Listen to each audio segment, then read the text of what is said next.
Hello, welcome to my Toastmasters Club, the Think and Speak. We're about to see a portion of Michael's speech telling a story that won't put them to sleep.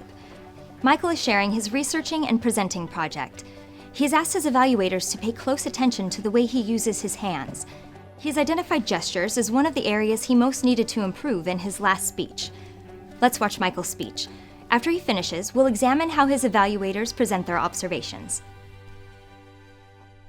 Good afternoon, fellow Toastmasters. How many of you have ever had this happen? You're sharing a story with friends, family, or teammates. You're lost in your own narration, thinking about what you're going to say next, when suddenly you notice that people are falling asleep, fidgeting, staring off into space. Your listeners are bored or disinterested, and you're not sure how you lost their attention. Now, there's no need to raise hands, because I'm sure that this is an experience that most of us have had at one point or another. In fact, an experience like this may be what prompted some of us to join Toastmasters. That's why I want to share with you some time-tested professional techniques that can help all of us become more effective storytellers. Employing these tricks can make you more engaging and give your story flair.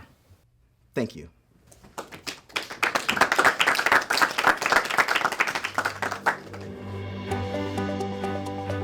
Now that Michael has given his speech, he'll hear from his evaluators.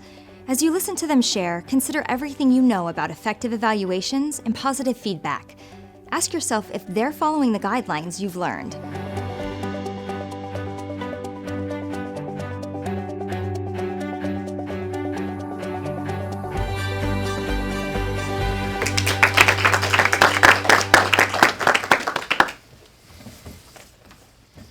Michael, I really enjoyed listening to your speech. You did a good job and kept everyone engaged.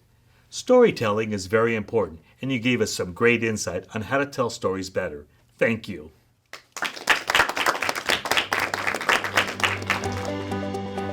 This evaluation was ineffective because the evaluator did not reinforce specific positive behaviors, focus on project competencies, or highlight areas for improvement. Let's listen to another evaluator and see if she is able to give Michael a stronger evaluation.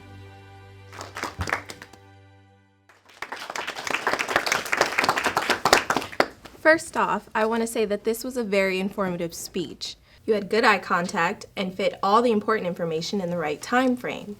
With that said, I definitely see areas where you need to improve. You spend a lot of time behind the podium. Standing behind the podium too much makes you appear as if you are nervous and uncomfortable. You don't want to look uncomfortable, so make sure you move around more. Another thing you did that showed you were nervous was talking too fast. Next time you give a speech, make sure you focus on your speed and pacing so you don't rush through your speech. Thank you again for speaking today. While this evaluator did highlight some areas for improvement, her evaluation was ineffective. She did not use I statements or phrase her feedback in a positive manner. Additionally, she did not address the topics the speaker requested or include specific examples from the speech. Let's listen to one more evaluator and see how he evaluates Michael's speech.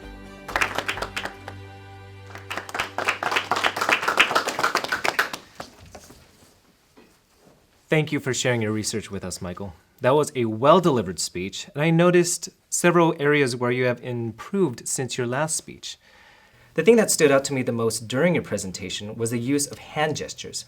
Based on our conversation before the meeting, I know that this was an area you were specifically focused on. I could really tell you've been practicing this.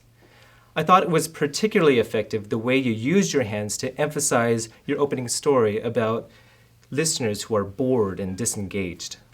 It really helped pull me into the speech. I know our grammarian was keeping count, but I also noticed that the number of ums you used was much less in this speech than in your last. Good work. Since this is a research project, one of the goals is to use credible sources and share it with your audience. I like the way that you did this with your final few tips, but I also noticed that you had no experts credited for your first tip. It would have been helpful for the audience to know where this tip came from or why you weren't able to credit a specific person. I also noticed that you spoke a bit fast. I noticed this specifically during your transitions. This was a time where I was hoping you would slow down a bit to help me go from one thought to the next. I felt a bit rushed. Pacing might be a good area to focus on when preparing for your next speech. I like the way you crafted smooth, clear transitions. This helped me follow the flow of your speech. I thought it was particularly effective the way you summed up your previous tips while transitioning into your final tip. To summarize, I was very impressed by your speech. I saw a great deal of improvement. I also see a potential for continued growth as you focus on things like pacing. Use your strength in providing quality content by sharing all your sources with your audience. And keep up the good work on using hand gestures and a great variety in your vocabulary. I look forward to hearing more excellent speeches from you in the near future.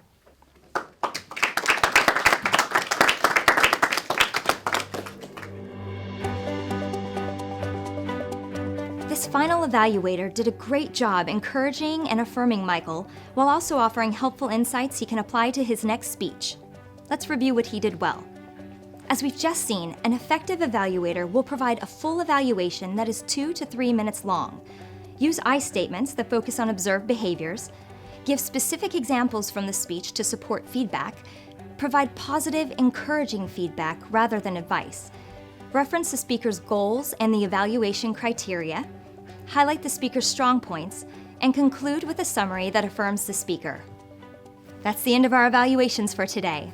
Thank you for visiting the Think and Speak Toastmasters Club and joining us for Michael's speech. I hope this helps you in crafting feedback when it is your turn to be an evaluator.